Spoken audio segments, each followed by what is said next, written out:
पहचान स्वयं साधु होते हुए साधु की सेवा और निरंतर हरिभजन और सर्वभूत पर दया, समस्त जीवों पर दया का भाव। दया बिना साधु कसाई, और ये भी दया करी तो आफत आई हुई। कैसे तुम्हें बताए, मतलब बहुत विचित्र गति।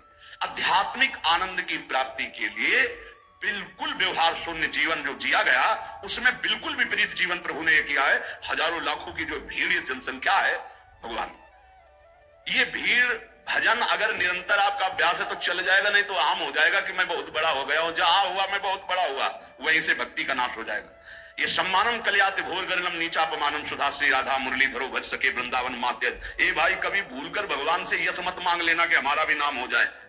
बहुत खतरा है इस नाम में, बहुत खतरा है। आपसे सबसे प्रार्थना करते हैं, यश की चाह मत रखना। उर कछु प्रथम वासना रही सो प्रभु पद सरित प्रीति सो बही। बहा दो वासना को, अगर कोई वासना रहेगी तो बहुतायत में मिलेगी, क्योंकि मेरा मालिक सबसे पहले अंदर की वासना की पूर्ति करता है। विभीषण जी के पहले पहुंचने पर सबसे पहले लंकाधिपति का अभिषेक किया। इसलिए साधक अंदर की वासनाओं को देख लो, अगर कोई भी वासना तो हटा दो। नहीं, मेरे स्वामी का स्वभाव है, पहले तुम्हें वासना की चीज फेंकेंगे ले, और जब घृणा हो जाएगी तब आगे बढ़ा देंगे। मान आखिरी खाई है जिसपे साधु गिर जाता है। इसीलिए सबसे पहले सिद्धावस्था की सीढ़ी पे निर्माण लिखा है। निर्माण अमोहा चित संग दोषा। अपने में कोई गुणा अभिमान आकर के इस श्रेष्ठता का भाव हो जाना, मानो परमार्थ में पोछा लग जाना है। भाई कभी अहम, ये भाव मत अहम में लाना कि मेरा नाम हो जाए। भगवान को जो करवाना तो करवाने, वो तो सर्व समर्थ है, वो तो नौकर है, वैसे ही करना पड़ेगा। पर चाह कभी मत करना। अगर चाह किया तो ये आखिरी खाई है, इसमें साधु को गिरा दिया जाता है। ये माया की बड़ी विचित्र मनोहर चाल है। बड़ा मीठा जहर है जिसे हाथ में लेकर स्वयं खा लिया जाता है। ये मान प्रतिष्ठा यश कीर्ति, ये जगत मंगल कराने वाले भगवान की हो, उन्हीं का यश गाए। अपनी कभी न मानकर इसका जो भोग करेगा वो नष्ट हो जाएगा। मेरी यश कीर्ति इससे नष्ट हो जाएगा।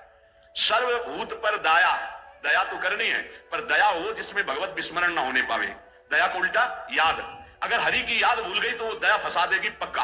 और जिस दया में हरि सामने है कि ये मेरे भगवान है, वो कभी नहीं फंसा पाएगी। संत के लक्षण, जब वाणी खुले तो भगवत चर्चा, जब वाणी बंद तो भगवान नाम जप, और स्वयं साधु होते हुए साधु की सेवा एक प्रधान लक्षण है।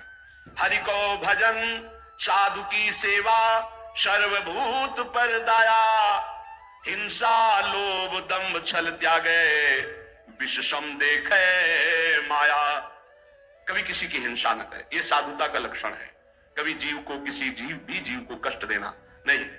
मन से, वचन से, अगर आप थोड़ा भी किसी के प्रति रूखा भाव कर ले तो आप अंदर देखना आपके भजन में फर्क पड़ जाएगा। ये अंदर के अनुभव की बातें करते हैं।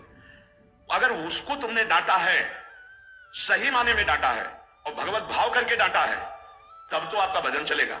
और अगर भगवत भाव नहीं किया है और बिना किसी अपराध के आप डांट रहे हैं तो आपका भजन बंद हो जाएगा पक्का। थोड़ा अपराध है, बहुत डांट दिया तो आपका भजन बंद हो जाएगा। ये भागवती क्षेत्र है। किसी को न वचन से, न शरीर से, न मन से पीड़ा न पहुंचाए, किसी को भी नहीं। देखो, गुरु शिष्य एक व्यवहार का संबंध है, परमार्थ नहीं। आप ये मत समझना कि गुरु शिष्य परमार्थ का है। परमार्थ तो एक ही तत्व है, न गुरु है न शिष्य है। अगर शिष्य शिष्य, वो गुरु ही है। गुरु गुरु, वही भी शिष्य है, वही गुरु है, वही शिष्य, दो नहीं। द्वैत परमार्थ नहीं है। परमार्थ एक वस्तु है। परमार्थ में गुरु शिष्य नहीं, ये व्यवहार है। प्रणाम, नमस्कार, बंदन, ये सब व्यवहार के अंतर। परमार्थ में एक वासुदेव, यहां जो विराजमान वही यहां विराजमान है। उसी वासुदेव को देखकर वो स्वांग शिष्य का कर रहा है तो आप स्वांग गुरु का कीजिए। बस स्वांग है, सत्य वस्तु एक ही है जो सर्वत्र विराजमान है। इसलिए किसी को भी वचन से, शरीर से या मन से पीड़ा न पहुंचावे।